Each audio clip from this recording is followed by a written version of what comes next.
seconds. Yeah, post private chat.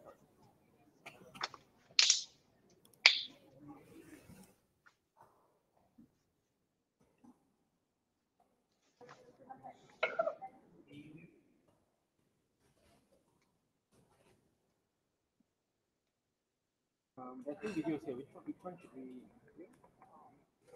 Both.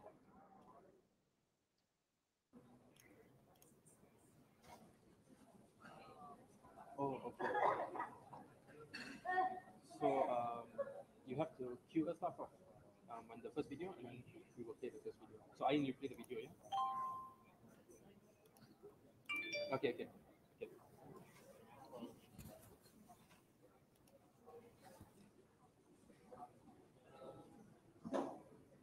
Uh-huh. Okay.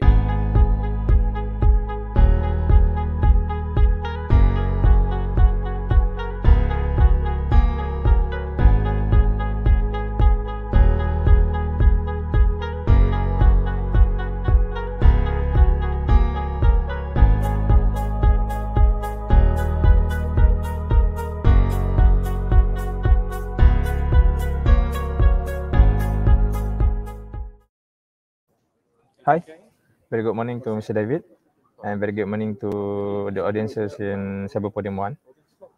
Today, I'm going to introduce Mr. David Raju. He is the country head of cybersecurity engineering for Palo Alto Networks in Malaysia. The profile is he is constantly pushing technology boundaries and enhancing his cybersecurity leadership. He is very passionate in securing organizations' digital transformations, leveraging integrated cybersecurity platforms as a key competitive advantage. With more than 70 years of cybersecurity experience as a trusted advisor, David has experience leading Southeast Asia teams, partnering with academia to nurture the talent ecosystems. And the topic of today, Mr. David is going to present is Cloud Native Security Platform. Mr. David, I will excuse myself and you may have the whole session by yourself. Thank you. Thank you. Thank you, Azman. Thank you for the kind introduction. And good morning, everybody. I hope everyone's staying safe in this unique situation that we're in. So today, as what Azman has talked about, introduced, I'm going to be talking about how do we secure your cloud first initiatives, right? In particular, with some of the initiatives that the government has announced, namely My Digital, right? My name again is David Raju. I'm the country SE head for cybersecurity engineering here at Palo Alto Networks Malaysia. So the world is changing, right? Have you? And I think we look at what events that we are currently facing right now in the world, and we see three very big drivers or trends that are actually happening in the world today. And I'm going to talk about it from this perspective. So this is my agenda, right? Applications are, as a result of digital transformations, applications are not only moving, in fact, I think they are rushing and racing to the cloud itself, right? So that's one aspect of it we're going to talk about. The second and third part we're going to talk about in terms of how your world is changing is how we see SaaS applications as a result of this application rushing to the cloud. How SaaS applications are now growing exponentially, right? Not only growing linearly. And of course, the third point is users are now not only working from home, but I think in the near future, users are going to demand that they are able to work from anywhere. So let's look at from a cybersecurity perspective, right? How the world is changing and how you want to change along with it from a cybersecurity context itself. Now, the first part of it is when we talked about how applications are rushing to the cloud, are not only moving to the cloud itself. This is where we, when we talk to a lot of our clients, there's this concept around application modernization, right? They are not only just lifting and shifting workloads to the cloud, but they are really thinking about modernizing their cloud application architectures to use newer architectures, right? Moving away from the traditional 3-tier architectures to things like containers and serverless, to what we call using really full cloud native technologies, right? And along with that, the ability to do automation and having applications and storage that are all provided by these cloud service providers. And I think this is very closely aligned to, again, right, the My Digital initiative that the government has announced. And how does security play, cybersecurity play a role in this, right? So here you can see security cuts across a very diverse technology stack that now you as organizations now need to face, right? But with the whole rush moving into this, right? There then becomes, of course, on the other flip side is the risk that comes along with it, and these are coming from, you know, this research in particular is coming from our Unit 42 research. I highly encourage you to kind of look up some of the cloud security risks, a great body of knowledge that you could actually use to familiarize yourself, right, in terms of what are the new types of threats that affects cloud environments now as you move your applications to cloud, right? You can see here, one of the big ones is things like big culprits are misconfiguration of the cloud platform itself, insecure configurations, cloud databases not being encrypted. When you're pushing cloud hosts out there, you know, you're also exposing known vulnerabilities, you know, from your on-premise to now this kind of cloud platforms itself. So these are the risks that presents itself across the cloud environments and applications that we see, right? So what is really our answer and our point of view around this? And this is where I wanted to introduce the concept of cloud native security platform, right? What we're trying to do is build, of course, a security platform, not a point product or a best of breed kind of solutions with regards to addressing cloud issues, right? So hence the term cloud native security platform. And when you look at that platform itself, there are four main pillars that you really need to consider, right? The first one, looking at the cloud, the posture management, or the cloud security posture management itself. So when you're using this cloud security platform providers itself, yes, you know, it's a shared responsibility. The cloud providers say they provide security, but there's a lot of the security responsibility falls on the user as well. So how do we maintain posture, compliance, enforcing guardrails, data security, threat detection around that? And this is a whole big pillar around cloud security posture management. The next part of it, the next part of the pillar when we go cloud native security platform, when we talk about it, is how do we protect the workloads that are now going up to this cloud environment itself, right? I said much earlier in the beginning of my talk that organizations either lift and shift. That means they're just taking whatever they have on-premise and then just putting up into virtual machines in the cloud environments, which is fair, right? Some applications can't go through that modernization that quick. But of course, there are certain applications that are going through modernization. So how do we think about container security, serverless security? And of course, things are more API driven. These days, you're exposing your application through APIs and web applications. So how do we embed new web and API security into this cloud native platform? All that comes under cloud workload protection itself. The third pillar really is around cloud network security, right? Using micro-segmentation and identity-based micro-segmentation. So the ability to learn the identity of that workload, right? Being on that is being spun up in the cloud. And how do we provide really granular micro-segmentation and securing the traffic and the connections that is actually happening out there, okay? The fourth pillar is cloud that we've introduced is cloud and infrastructure entitlement management. Now, the whole area that we see, the whole challenge around this is that it's the overly permissive permissions that has been misconfigured, right? That you give a lot more access to users than what they really need to do their work. Simply because you're afraid that you might break the application or they may not have access to certain parts of the cloud platform itself. But this has a negative effect in the sense that now the user may have too much permission than what they need to do on those cloud platforms itself. So the ability to look at your real entitlement from an identity and access management perspective is very important. So this makes up really our four main key pillars when we talk about a cloud native security platform itself, right? Now, let me shift this to something, to those of you who are more familiar with DevOps methodology. a agile methodology of really constantly building, iterating new types of functionality and very quickly building it, deploying it, and deploying it into a runtime environment. Now, this is where we have an opportunity to really to make sure we embed security in. I would not even say bolt-on security, because that has been a very traditional mindset, right? When you're looking back in terms of how security architectures are deployed. But when you move to cloud, you cannot afford to bolt on security after the fact when applications are in runtime. And this is where the whole concept around shift left comes in, right? You shift as much of the security capabilities during the development phase, right?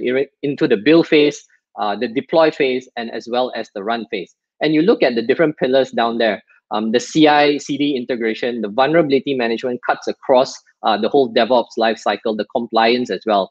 But there are certain cybersecurity capabilities and requirements that are unique to each phase of the DevOps lifecycle itself.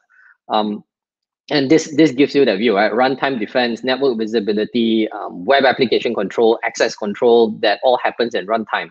But you want to be able to also be able to make sure that prior to you deploying any containers and prior to you deploying any workloads, that's secure.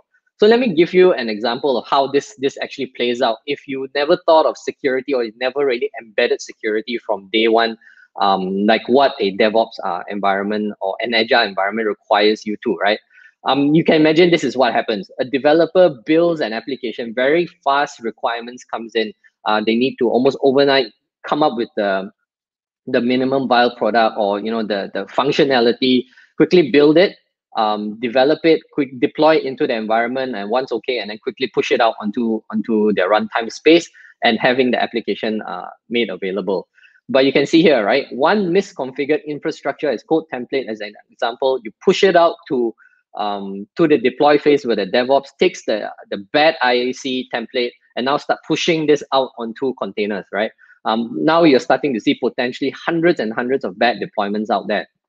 And by the time, if you let this now run into runtime, you're going to now start seeing thousands and thousands of alerts coming in across your cloud security platform. If you've got security capabilities monitoring those applications, thousands and security alerts which will overwhelm your security infrastructure, your SOC teams, right? And there's a whole big lag of that whole closed loop lifecycle in terms of issues to fix itself. And that's what we really mean by shifting as much left as possible and really embedding security into the DevOps lifecycle itself, right? And we call this DevSecOps. Here's how we kind of look at it. Being able to make sure we scan the infrastructure as code template before that gets deployed, right? And because of a function of having one secure IAC template, you now have hundreds of secure workload configurations, which by the time you push this out to a runtime environment, you have minimal security alerts because you're running a very, very tightly secured environment that has been taken into account right from when the code was actually built by the developers themselves. And this is where I think the whole unique capability that the solution itself, a cloud native solution, must be able to run a full lifecycle, full stack across any cloud, any CI/CD, any container or serverless type of technologies that you use out there. If not, it wouldn't really be cloud native in that sense, right? And this gives you a view in terms of what you need to think about, or what we currently support, and of course many more in terms of the cloud or the stack environment that you are potentially using in your rush to move your applications up to the cloud itself. Okay, so that is from a perspective of your apps not only moving to the cloud but rushing to the cloud, right? Again, the world is changing. Have you changed along with it, right? So the second and third the requirements are really, as applications are rushed to the cloud, SaaS applications as a result grows and explodes exponentially, right? I wouldn't even say growing, and users are now demanding to work from anywhere itself. And when you kind of look at this, because of the hyper growth of SaaS applications and all that, you have all these issues around whether what cloud applications are sanctioned, what are unsanctioned, what kind of applications your users are taking with a swipe of a credit card are just suddenly creating their own enterprise applications without you within an IT knowing about it, right? So direct access to cloud, shadow IT, shadow data, and what sort of cloud threats that are actually happening out there. So what are the main pressing problems we see when the world has changed, right? Moving towards this growing explosion of SaaS applications.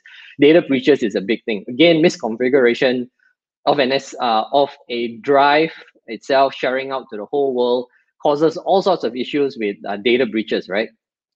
Yes, the cloud providers provide security, but again, the responsibility is you on the user side, because your users have inadvertently shared out those kind of data.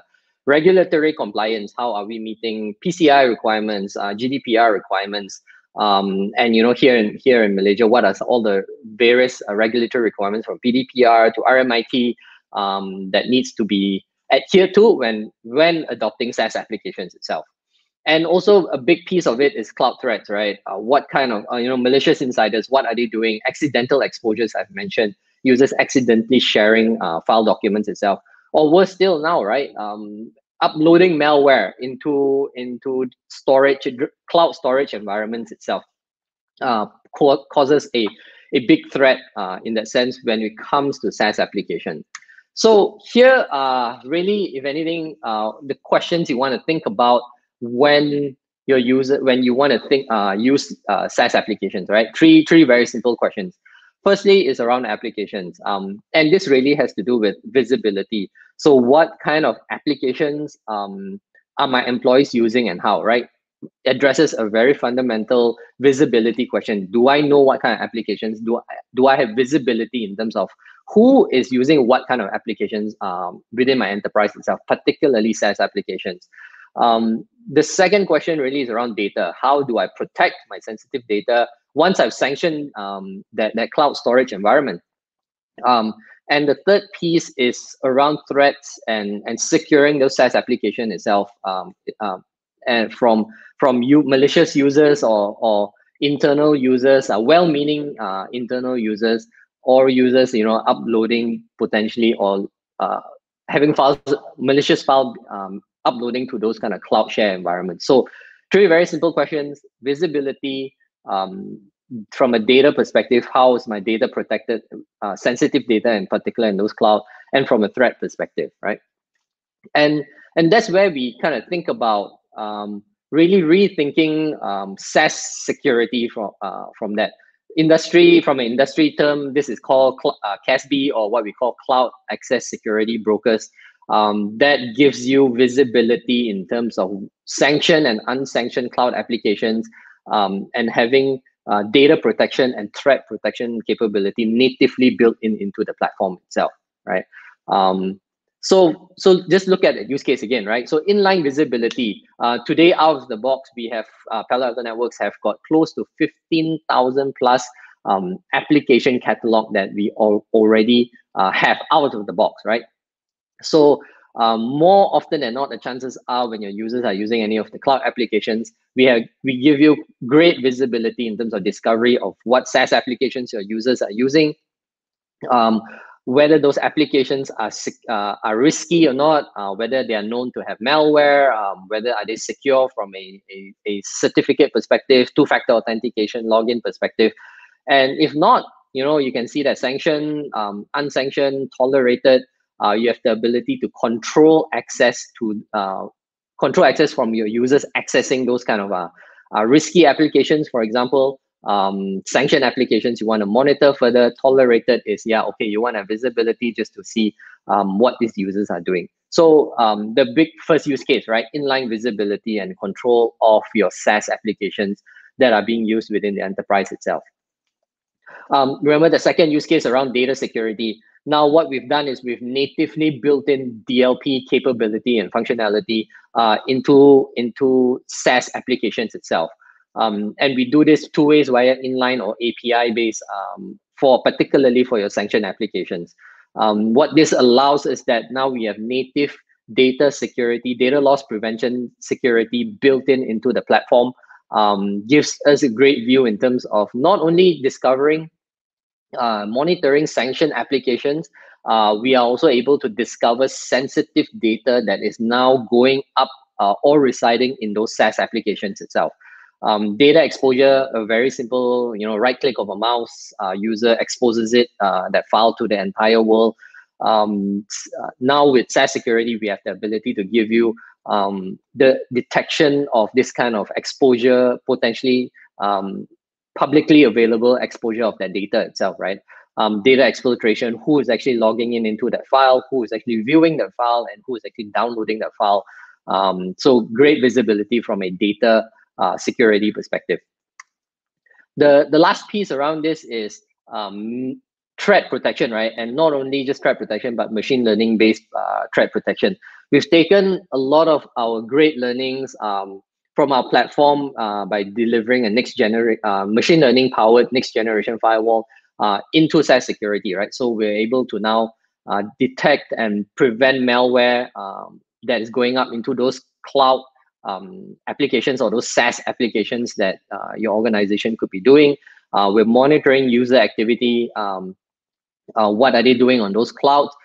We even have the ability to now control managed or unmanaged devices having access to those sanctioned applications. So we have the policy to say that only managed devices are able to access sanctioned application. Using any unmanaged devices, we can redirect them to a secure portal where we now give you visibility, right, in terms of what they are doing on those cloud applications. Now, bear in mind, if you see at the bottom part of it, we do this consistently across. Doesn't matter if your user is accessing from a HQ, data center, or from your remote branch office, or I think probably what most of us are already very familiar with is those remote users working from home or working from anywhere, right? It should not matter where your users are accessing this SaaS application, which I think is the whole point and value proposition of SaaS applications, is that you can do it from anywhere. But the thing is, how do you now consistently apply security irregardless of where the user is, from a threat protection perspective, from a data protection perspective, as well as from a visibility perspective, right?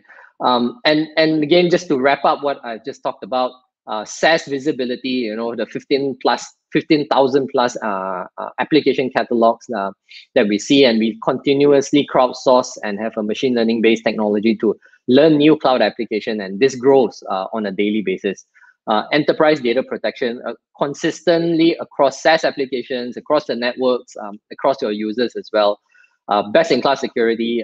We've been well known in our next generation firewall technologies. We're now applying that into SaaS security as well. So, and by far, I think if I encourage you to kind of reach out to us to really understand how easy is it that it is to deploy the technology, very low TCO compared to legacy or first generation cloud access security broker vendors itself, right? And with that, right, the world is changing, right? I certainly hope that you have now taken a new perspective in terms of how the world has changed, how you can think about security for your applications moving to cloud, and how do you embed cloud native security into, as you think about application modernization, or as you think about SaaS, your SaaS applications or your organization using SaaS, with that growing explosion of SaaS, how do you now control security around those SaaS applications? And of course, for your users itself, how do you give great user experience accessing any of the SaaS applications that your organization has identified or selected, but really applying really enterprise grade security, great user experience along with security, allowing your users to work from anywhere they choose to. All right. And with that, I hope that you have a good rest of the session during this conference with Sydes. I think with that, thank you. I think I probably would, if there's any questions, feel free to type it in the chat box. I think Azman, colleague, is monitoring that and happy to answer them. There was a comment from Mas. Thank you, Mr. David Raju. Very nice. Let me just ask once more in the chat box whether there are any questions. Was the comment a question or it was a comment? It was a compliment from Mas from Malaysia. Oh, okay. Thank you, Mr. David Raju. Nice. Does anyone have any questions?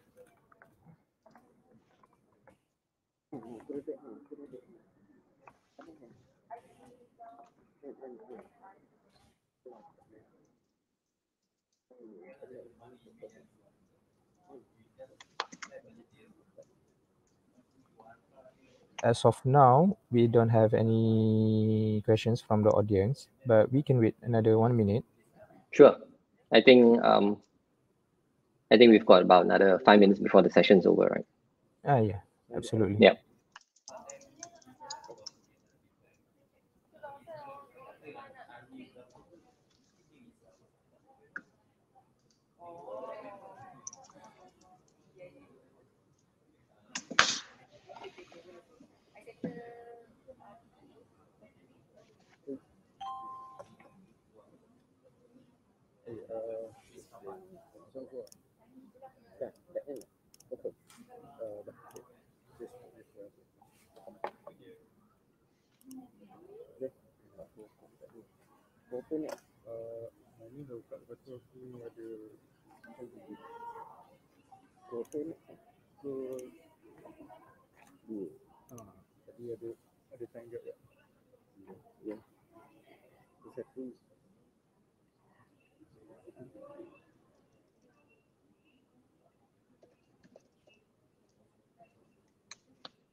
Mr. David, Yes. I think in the chat box there are no questions. Okay. But I can drop. Can you pass me your email in our private chat so that I can put in the chat box? If they have any inquiries, they can just email them to you. Sure. Let me just give you my email.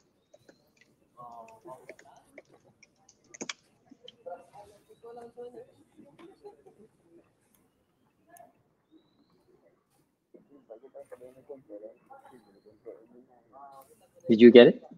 Yeah, I got the Raju. Yes.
So, Mr. David, I would like to inform you that this session will be on the video on demand on this virtual platform.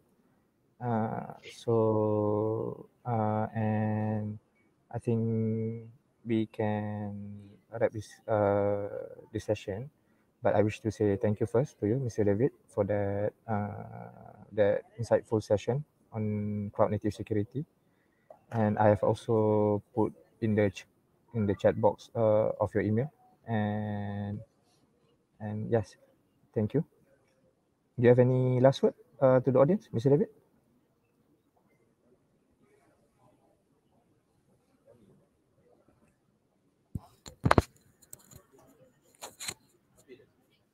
Hello, is my audio live?